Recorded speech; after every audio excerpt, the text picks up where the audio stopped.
Pixar, and thankfully this one is an original movie. We're starting to get tired of the sequels. Safe to say, when Disney and Pixar work together, they have delivered some of the greatest animated movies I have ever seen. I think part of what makes them so great is not just the fact that they are movies that, kids and adults can enjoy, but it's the fact that they are so smart and so original and how well they are executed. Sometimes I feel like in a way, adults can connect to the movies more so than the kids do. And that's what I really think is impressive. I mean, it's not very often you can say that with animated movies. And just like the case with most of the Pixar movies we've gotten, there's a lot to like about Onward. In the beginning of this movie, what I appreciated with it right out the gate is the little backstory it gives to how this world works in Onward. It's basically set in a world that is basically similar to Earth, but it is inhabited by a bunch of mythical creatures. There are elves, there are orcs, there are dwarves, they're all mythical creatures. And what they bring up is how way back in the day, like long, long ago, these creatures used magic to get themselves what they needed in this world, to fight off their enemies, or to provide for their families, or to get from point A to point B. Whatever it was that they needed, magic was what they relied on. But then as time went on, technology took more of a form, the light bulb was invented, the typewriter was invented, and so on and so forth. And then eventually it reached a point where magic was no longer used in the world. Magic just went away. Nobody has used magic since. Technology's taken over. That runs the world now. What I immediately appreciated with that is I feel like it was kind of like a unique way of describing how the world has changed, It's like ever since the light bulb was created, ever since technology became a thing, that's what the world has been run by. We often stop and we ask ourselves all the time, it's like, how did people survive from way back in the day when technology wasn't even a thing? How did people survive? How did people make it through? Part of you now stops and wonders, it's like, was there magic? Like, from 300 odd years ago? Like, is that how our ancestors got by? And then technology became its thing and now we don't need it anymore? It's the kind of things that make you think, and the way Pixar tells it right here, it's not the most absurd thing to think about. The two main characters in this movie are these two elves named Ian and Barley, who are voiced by Tom Holland and Chris Pratt respectively. Ian is just about to turn 16, which is, a big age for him. He's, at that age where, he's trying to figure out who he is as a person, dealing with social anxiety, trying to just get himself through life. And life has been a little bit trying towards him because his whole life he has grown up without his dad. His dad died before he was born. His older brother Barley was a very little kid when their dad did pass away. So he spent his whole life wondering, what was dad really like? And then one night, Ian gets a present from his mom. It was this old staff that their father used to use. They believe there's some magic to it. And he discovers a note that contains a spell. Barley tries doing it at first because he's the one who's really into magic, but it doesn't work. So Ian tries it at one point, and the spell looks like it's working. But its source of power, this little crystal that's in it, it vanishes and he loses control of the spell before the spell can complete. So all you have is the lower half of their dad. And now they need to find a way to bring the rest of them back so they can have him back for one whole day. If they can't do that, but in 24 hours, their dad's gonna disappear forever and they'll never see him. So now a quest ensues for the two brothers, for them to find a source of power to bring their dad back for one whole day. And that right there is a premise that I think anyone in the world can really get behind, because everyone in this world has lost someone close to them at one point or another, whether it's a parent or a sibling or a best friend or someone, anyone in your life that you're really close to. This is the kind of premise that you can get behind, because it's these two brothers, namely one who has never met his dad before.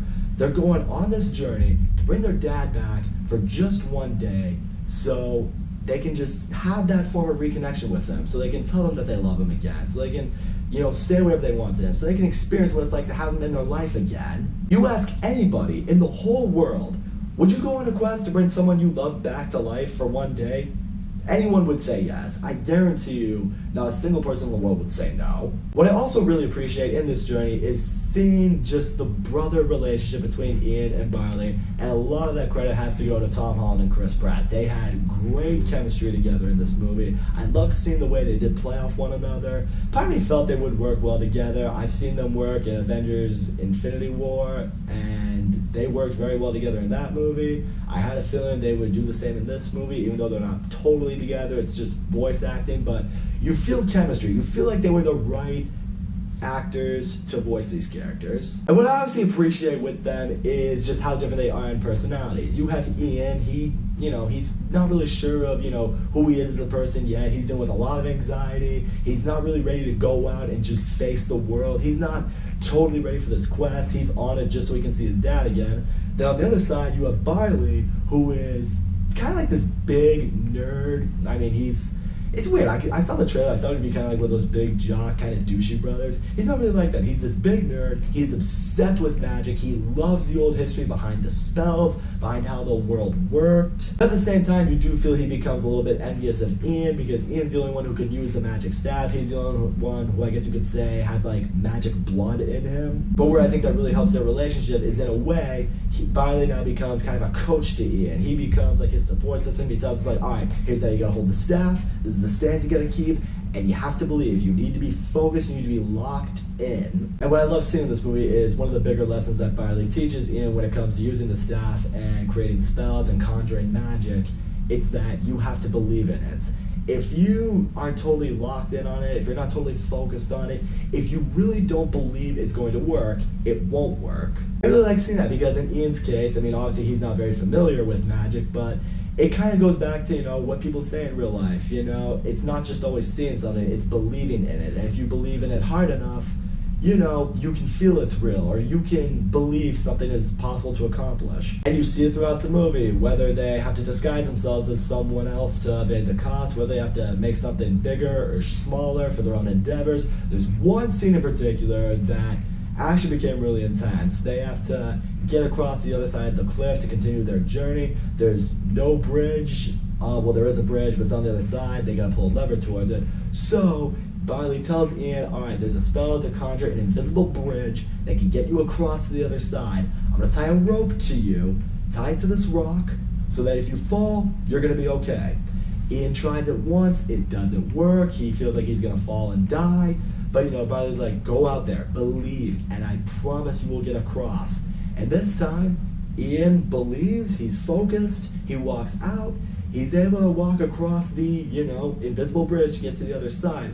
But what becomes really intense is, at one point, the rope comes completely loose on Ian. Ian doesn't realize that this happened, so Barley's now standing behind him like, oh my god, just, dude, walk straight, don't look behind, just go that way, do not look this way. And thankfully, just as Ian gets to the other side, he turns around and he sees it, so he freaks out. He doesn't believe in the bridge anymore, but thankfully he's able to latch onto the cliff because he made it, goes up on the other side, lowers the bridge, Barley gets across, and now the quest continues. And what I like seeing with this scene right here is, not only right here is Ian starting to listen to Barley more when it comes to how the magic needs to be used, but also in the fact that he's starting to understand that in life, sometimes you can't just ease into things. You need to just go for it. Sometimes the training wheels, they just gotta be ripped off. But it's not just the magic on this quest that really makes the quest entertaining and engaging and satisfying. It is seeing the brothers connect more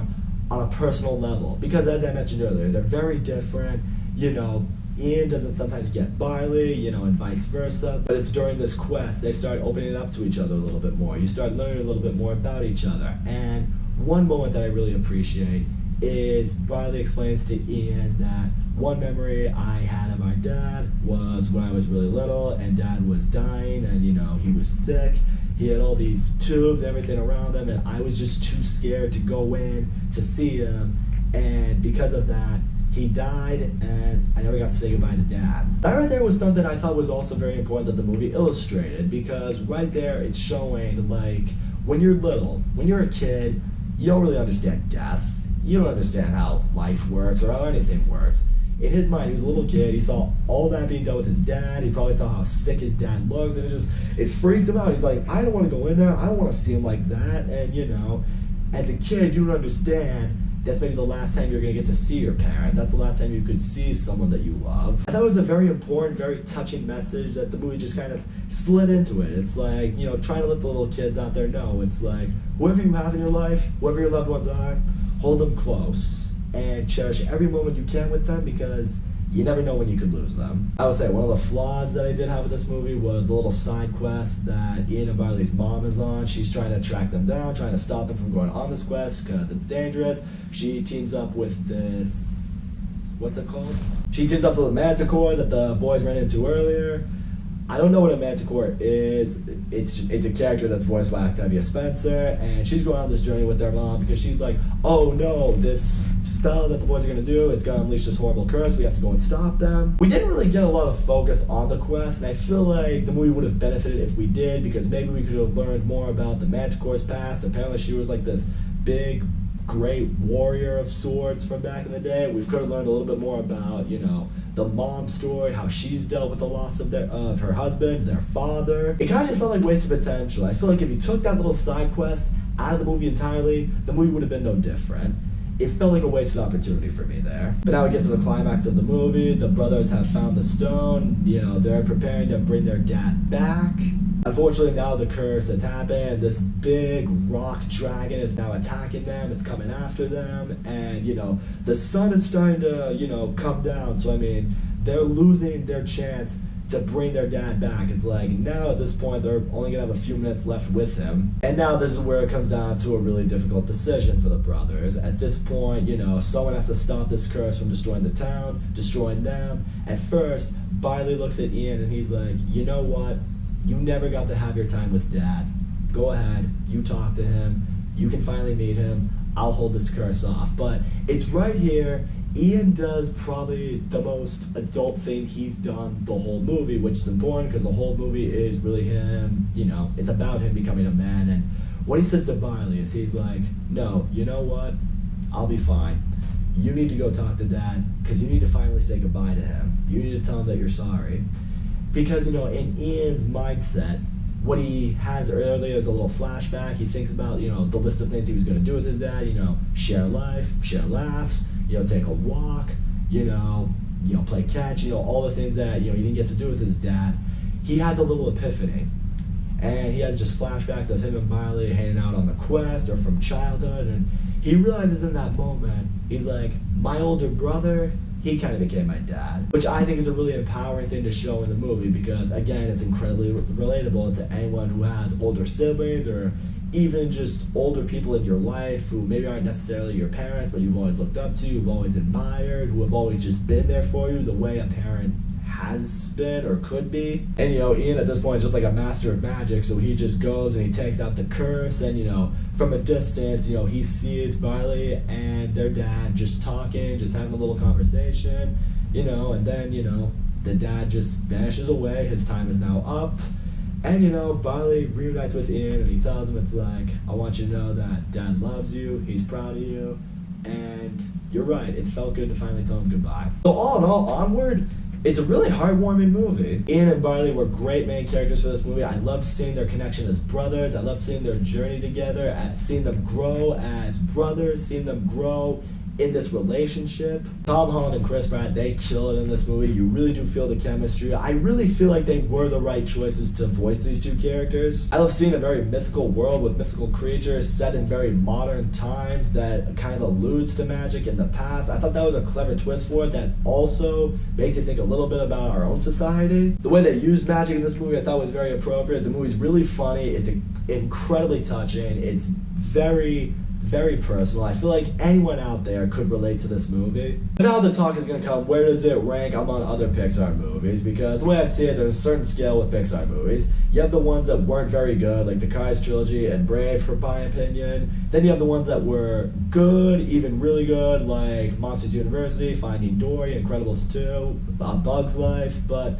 they're not quite on the epic, amazing, fantastic scale that every other Pixar movie that I didn't list is. I will say this movie probably kind of falls into that Monsters University sort of scale, which is actually ironic because the guy who directed Monsters University directed this movie. But in the end, this is still a very good movie. It's the perfect family movie, and I feel like if you need a movie to take your kids to see, if you want to experience a movie as a family, this is one of those movies you should experience. So that's all I gotta say, guys. Thank you so much for watching my video. Don't forget to leave a comment, like, subscribe, and I will see you all next time.